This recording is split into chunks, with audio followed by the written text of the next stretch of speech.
ఒక్కసారి కొమ్మూరి గోల్డ్ కి కాల్ చేయండి. తాకట్లో ఉన్న మీ బంగారాన్ని విడిపించి మార్కెట్ ప్రైస్ కి వాళ్ళు కొనుక్కుని మిగతా డబ్బులు మీకు ఇచ్చేస్తారు. రైట్, బ్రేకింగ్ న్యూస్ చూస్తున్నాం.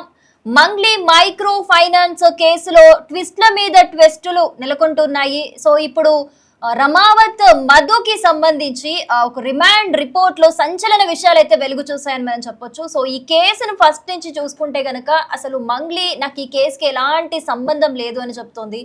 కానీ ఇక్కడ బయటపడే ఆధారాలు మాత్రం మంగ్లీకి సంబంధం ఉన్నట్లుగా అయితే పోలీసుల విచారణలో ఒక్కొక్కటిగా బయటపడుతుంది.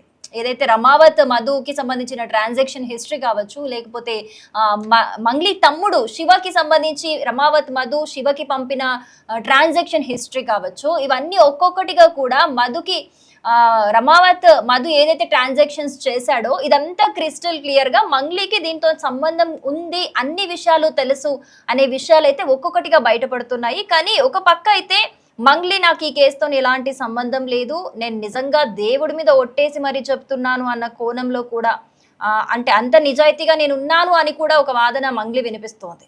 కానీ ఇందులో అంటే ఇదే ఇష్యూలో ఇన్వాల్వ్ అయిన హేమకాంత్ రెడ్డి కూడా మంగ్లీకి ప్రతి ఒక్క విషయం క్రిస్టల్ క్లియర్ గా తెలుసు అనే విషయం కూడా హేమకాంత్ రెడ్డియే స్వయంగా చెప్పినట్లుగా కూడా పోలీసుల విచారణలో మనకి వెల్లడైనట్లుగా తెలుసు. సో ఈ మొత్తం ఎపిసోడ్ చూసుకుంటే గనక మెయిన్ ఎవరైతే ఉన్నారో రమావత్ మధుకి సంబంధించి ఇప్పుడు ఒక రిమాండ్ రిపోర్ట్ లో కీలక విషయాలు అయితే వెలుగు చూస్తూ ఉన్నాయి.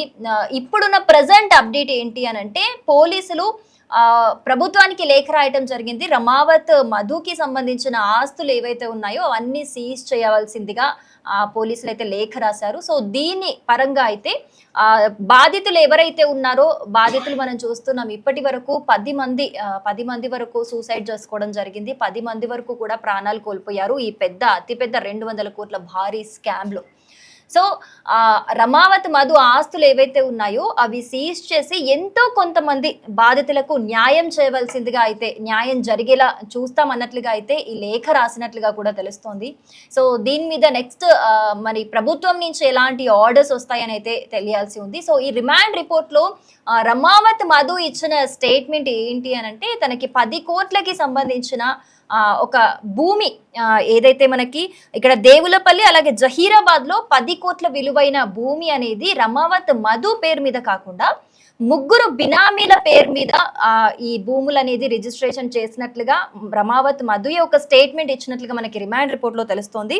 సో అభిషేక్, మహేందర్, సీను ఈ 3 బినామీల పేర్ల మీద ఈ దేవులపల్లి అలాగే జహీరాబాద్ లోని భూమి ఏదైతే ఉందో 10 కోట్ల విలువైన భూమిని అయితే బినామీల పేరు మీద రిజిస్ట్రేషన్ చేసినట్లుగా రమావత్ మధు రిమాండ్ రిపోర్ట్ లో స్వయంగా స్టేట్మెంట్ ఇచ్చినట్లుగా తెలుస్తుంది. సో దీన్ని ఈ ఆస్తులని సీజ్ చేస్తే ఎంతో కొంత బాధితులకి న్యాయం జరుగుతుంది అనే దిశగా కూడా పోలీసులు ఈ సిచ్యువేషనల్ పరంగా కూడా ప్రభుత్వానికి లేఖ రాసినట్లుగా తెలుస్తోంది. అసలు ఈ కేసు రోజు రోజుకి ఒక మలుపు తీసుకుంటుందనే చెప్పాలి. ఈ రమావత్ మధు మంగ్లీ చెల్లిని పెళ్లి చేసుకుంటున్నాడు. సో తనకి మొత్తం తెలియకుండా సినారియో ఉంటుందా అని చెప్పేసి కూడా కొంతమంది జనాలు వాదిస్తూ ఉన్నారు. బట్ మంగ్లీ మాత్రం ఇంత ఏది జరుగుతున్నా లాస్ట్ ఒక వీడియోలో మాత్రం నాకు ఈ కేసుకి ఎలాంటి సంబంధం లేదు, నన్ను కావాలనే నామమాత్రంగా ఇరికిస్తున్నారు, అంటే నా ప్రొఫైల్ పెట్టుకొని ఇదంతా జరుగుతుంది అన్నట్లుగా ప్రొజెక్ట్ చేస్తున్నారు. కానీ ఆవిడ వీడియో రిలీజ్ చేసిన తర్వాత ఒక్కొక్కటిగా ప్రూఫ్ వంకాయ తోటలో కలిసి దిగిన ఫొటోస్ కావచ్చు, లేకపోతే బాధితులు కొందరు వెళ్ళి కలిసి దిగిన ఫొటోస్ కావచ్చు, కొన్ని సన్మానం చేస్తూ రమావత్ మధు వాళ్ళ తమ్ముడిని సన్మానం చేస్తూ దిగిన ఫొటోస్ కావచ్చు, ఇలాంటి ఒక్కొక్క ప్రూఫ్ అయితే బయటికి వస్తూ ఉంది. ఎన్ని ప్రూఫ్లు బయటికి వస్తున్నా కూడా మంగ్లీ చెప్తున్న మాట అయితే ఒకటే, ఈ కేసుకి నాకు ఎలాంటి సంబంధం లేదు.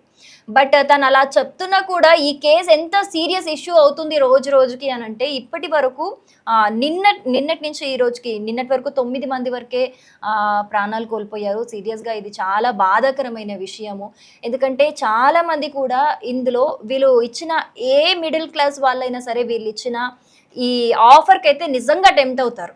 ఎందుకంటే వాళ్ళు ఇచ్చింది 102 గజాల ల్యాండ్ని రిజిస్ట్రేషన్ చేసుకుంటే మంత్లీ ఒక 40 నెలల వరకు 25,000 పంపిస్తాము, అలాగే 5 లక్షల ఇన్సూరెన్స్ ఇస్తాము, 3% నుంచి 5% వరకు ప్రాఫిట్ ఇస్తాము అని చెప్తే నిజంగా ఏ మిడిల్ క్లాస్ పీపుల్ అయినా ఖచ్చితంగా కనెక్ట్ అవుతారు. ఎందుకంటే ఫ్యూచర్ సెక్యూరిటీ కోసం కావచ్చు, లేకపోతే వాళ్ళ పిల్లల భవిష్యత్తు కోసం కావచ్చు, ఫ్యూచరు బాగుంటుంది ల్యాండ్ అనగానే ప్రజెంట్ కూడా వాళ్ళు మనీ ఇస్తామని అట్రాక్ట్ చేశారు. కాబట్టి చాలా మంది గోల్డ్ ఉన్నది మొత్తం తీసేసి పెట్టడము, లేకపోతే బయట నుంచి అప్పులు తీసుకొచ్చి పెట్టడము, వాళ్ళకి లేనిది కూడా ఇన్వెస్ట్ చేశారు. సో అలాంటి వాళ్ళు అప్పుల బాధ తాళలేక ఈ కేసు సీరియస్ అవుతున్న కొద్దీ ఇంకా మాకు మనీ వెనక్కి రావు, ఇది ఎప్పటికీ తేలుతుంది అనే బాధ తాళలేక చాలా మంది రోజు రోజుకి సూసైడ్ చేసుకుంటున్న ఘటనలు ఈ కేసులో మరింత పెరుగుతూ ఉన్నాయి. సంఖ్య అయితే పెరుగుతూ ఉంది, చూస్తున్నాము. సో ఇది చాలా అంటే చాలా పెద్ద ఇష్యూ. సో మెయిన్గా ఈ కేసుకి సంబంధించి మరి నెక్స్ట్ ఏం జరుగుతుంది? ఇప్పుడు రమావత్ మధుకి సంబంధించి ఆస్తులని సీజ్ చేస్తే గనక పోలీసులు ఎంతమంది బాధితులకి న్యాయం జరుగుతుంది అనేది అయితే వేచి చూడాల్సింది.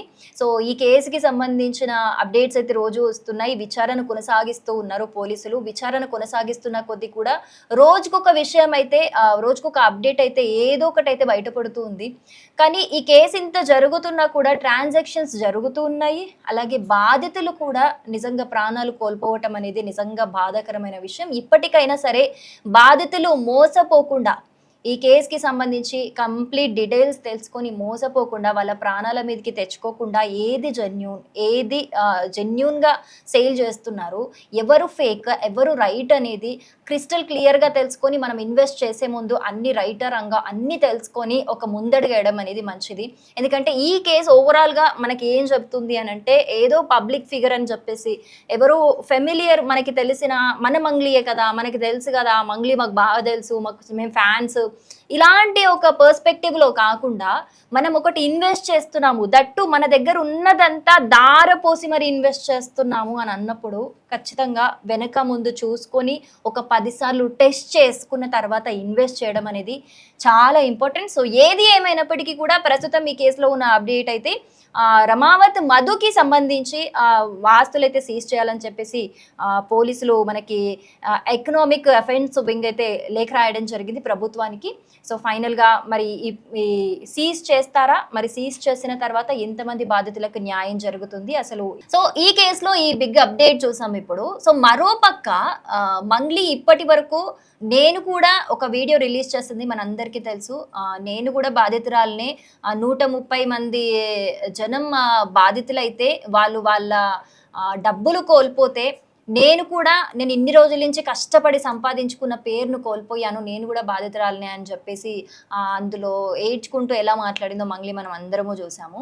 బట్ ఇందులో ద థింగ్ ఈస్ ఏంటి క్వశ్చన్ అని అంటే, నిజంగా తను కూడా బాధితురాలైతే ఆ వీడియో తర్వాత ఇప్పటి వరకు ఎప్పుడు కూడా నేను కూడా బాధితుల తరపు నుంచే మాట్లాడతాను అని చెప్పింది. కానీ ఎక్కడ కూడా తను బయటికి వచ్చి బాధితుల తరపున మాట్లాడింది లేదు, వాళ్ళ సైడ్ నుంచి ఫైట్ చేసింది లేదు. ఎక్కడ కూడా బాధితుల నుంచి తను తీసుకున్న ఏ స్టెప్ కూడా ఇప్పటి వరకు లేదు. అండ్ ఇప్పటి వరకు ఈ కేసు ఏదైతే ఇష్యూ స్టార్ట్ అయినప్పటి నుంచి కూడా చాలా న్యూస్ ఛానల్స్ కూడా న్యూస్ని మాత్రమే ప్రజెంట్ చేశాయి. కానీ మంగ్లీ ఇప్పటి వరకు 40 ఛానళ్ళ మీద కేసు అయితే వేయడం జరిగింది.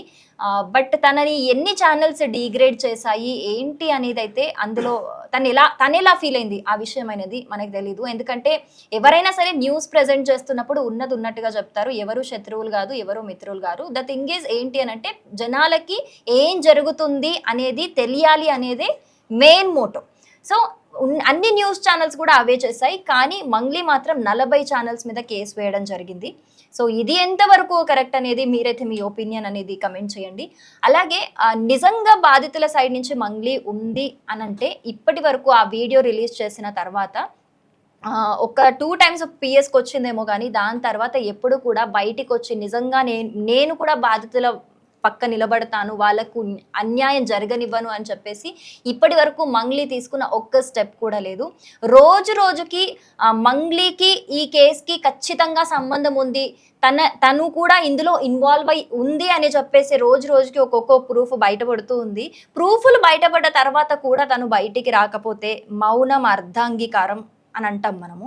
మరి అలా అన్నప్పుడు నిజంగా అలాగే అనుకోవాలా? ఒకవేళ నిజంగా రియాక్షన్ లేదు అని అంటే జనాలందరూ కూడా అదే అనుకునే పరిస్థితి ఉంటుంది. సో ఏది ఏమైనప్పటికీ కూడా ఇప్పటి వరకు అయితే ఇప్పుడు రమావత్ మధుకి సంబంధించి ఆస్తులని సీజ్ చేయాలి అని చెప్పేసి ఎకనామిక్ అఫెన్స్ వింగ్ అయితే పోలీసులు గవర్నమెంట్కి లేఖ రాయడం అయితే జరిగింది. సో చూడాలి ఈ కేసు ఇంకా ఎన్ని మలుపులు తీసుకుంటుంది, ఎంతమంది బాధితులకు న్యాయం జరుగుతుంది అనేది అయితే వేచి చూడాల్సిందే.